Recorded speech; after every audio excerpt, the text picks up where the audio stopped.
Hello everyone, welcome to Sri Showcuts. Here study becomes easier. ਹਾਂਜੀ ਕਰਕੇ ਰੋਜ਼ਗਾਰ director ਸਿੱਖਿਆ ਭਰਤੀ ਡਾਇਰੈਕਟੋਰੇਟ ਪੰਜਾਬ ਇਹਦੇ ਅੰਡਰ ਇੱਕ ਪਬਲਿਕ ਨੋਟਿਸ ਜਾਰੀ ਕੀਤਾ। ਕਿਸ ਦੇ ਰਿਗਾਰਡਿੰਗ ਇਹ ਨੋਟਿਸ ਹੈਗੇ ਜੀ? ਇਹ 899 ਨਵੀਆਂ ਅਸਾਮੀਆਂ ਜੋ ਆਈਆਂ ਸੀ ਤੇ 1493 ਬੈਕਲੌਗ ਦੀਆਂ ਅਸਾਮੀਆਂ ਜੋ ਅਨਾਉਂਸ ਕੀਤੀਆਂ ਸੀ ਉਹਦੇ ਰਿਗਾਰਡਿੰਗ ਇੱਕ ਨਵਾਂ ਨੋਟਿਸ ਪਬਲਿਕ ਨੋਟਿਸ ਜਾਰੀ ਕੀਤਾ ਗਿਆ। ਹੁਣੇ ਆਫੀਸ਼ੀਅਲ ਵੈਬਸਾਈਟ ਤੇ ਅਪਲੋਡ ਕੀਤਾ ਗਿਆ। ਦੇਖਦੇ ਆ ਜੀ ਕੀ ਇਹ ਪਬਲਿਕ ਨੋਟਿਸ।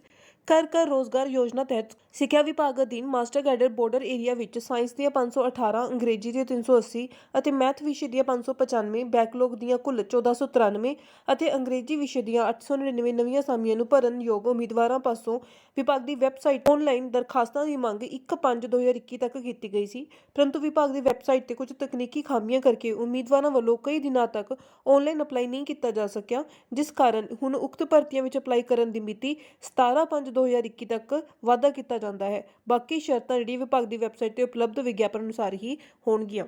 ਹਾਂਜੀ, ਤਾਂ ਜਿਹੜੀ ਡੇਟ ਹੈ ਉਹ ਐਕਸਟੈਂਡ ਕਰ ਦਿੱਤੀ ਹੈ ਕਿਉਂਕਿ ਆਪਾਂ ਨੂੰ ਪਤਾ ਹੈ ਜੀ ਇਸਦਾ ਜੋ ਨੋਟਿਸ ਸੀਗਾ ਉਹ 10 ਤੋਂ ਭਰਨਾ ਸ਼ੁਰੂ ਹੋਣਾ ਸੀ, ਲੇਕਿਨ ਉਹ ਨੋਟਿਸ ਸ਼ੁਰੂ ਨਹੀਂ ਹੋਇਆ ਸੀ, ਕਾਫੀ ਲੇਟ ਸ਼ੁਰੂ ਹੋਇਆ। 25 ਅਪ੍ਰੈਲ ਤੱਕ ਜਾ ਕੇ ਜਿਹੜਾ ਨੋਟਿਸ ਭਰਨਾ ਸ਼ੁਰੂ ਹੋਇਆ ਸੀ। ਤਾਂ ਫਾਈਨਲੀ ਉਹਨਾਂ ਨੇ ਫਿਰ ਹੁਣ ਡੇਟ ਜਿਹੜੀ ਐਕਸਟੈਂਡ ਕਰ ਦਿੱਤੀ ਹੈ। ਪਹਿਲਾਂ 1 ਮਈ ਸੀ, ਲੇਕਿਨ ਹੁਣ 17 ਮਈ ਤੱਕ ਤੁਸੀਂ ਅਪਲਾਈ ਕਰ ਸਕਦੇ ਹੋ। ਤੇ ਇੱਕ ਚੰਗੀ ਨਿਊਜ਼ ਹੈ ਜੀ, ਜਿਨ੍ਹਾਂ ਨੇ ਵੀ ਅਪਲਾਈ ਕਰਨਾ ਸੀ ਤੇ ਰਹਿ ਗਿਆ ਸੀ ਤਾਂ ਹੁਣ ਉਹ ਅਪਲਾਈ ਕਰ ਸਕਦੇ ਆ ਤੇ ਡੇਟ ਜਿਹੜੀ 17 ਮਈ ਤੱਕ ਐਕਸਟੈਂਡ ਹੋ ਚੁੱਕੀ ਹੈ। ਇਹ ਸੀਗੀ ਜੀ ਆਫੀਸ਼ੀਅਲ ਨਿਊਜ਼। ਆਈ ਹੋਪ ਤੁਹਾਡੀ ਇਨਫੋਰਮੇਸ਼ਨ ਜਿਹੜੀ ਯੂਜ਼ਫੁਲ ਰਹੀ ਹੋਏਗੀ। ਪਲੀਜ਼ ਵੀਡੀਓ ਨੂੰ ਲਾਈਕ ਕਰੋ ਤੇ ਵੱਧ ਤੋਂ ਵੱਧ ਸ਼ੇਅਰ ਕਰੋ ਤਾਂ ਕਿ ਸਭ ਤੱਕ ਇਨਫੋਰਮੇਸ਼ਨ ਪਹੁੰਚ ਸਕੇ। ਨਾਲ ਹੀ ਆਪਣੇ ਚੈਨਲ ਨੂੰ ਸਬਸਕ੍ਰਾਈਬ ਕਰ ਲਓ। ਫੇਸਬੁੱਕ ਔਰ ਟੈਲੀਗ੍ਰਾਮ ਤੇ ਵੀ ਤੁਸੀਂ ਫੋਲੋ ਕਰ ਸਕਦੇ ਹੋ, ਉਸਦਾ ਲਿੰਕ ਤੁਹਾਨੂੰ ਡਿਸਕ੍ਰਿਪਸ਼ਨ ਬਾਕਸ ਦੇ ਵਿੱਚੋਂ ਮਿਲ ਜਾਏਗਾ। Thank you.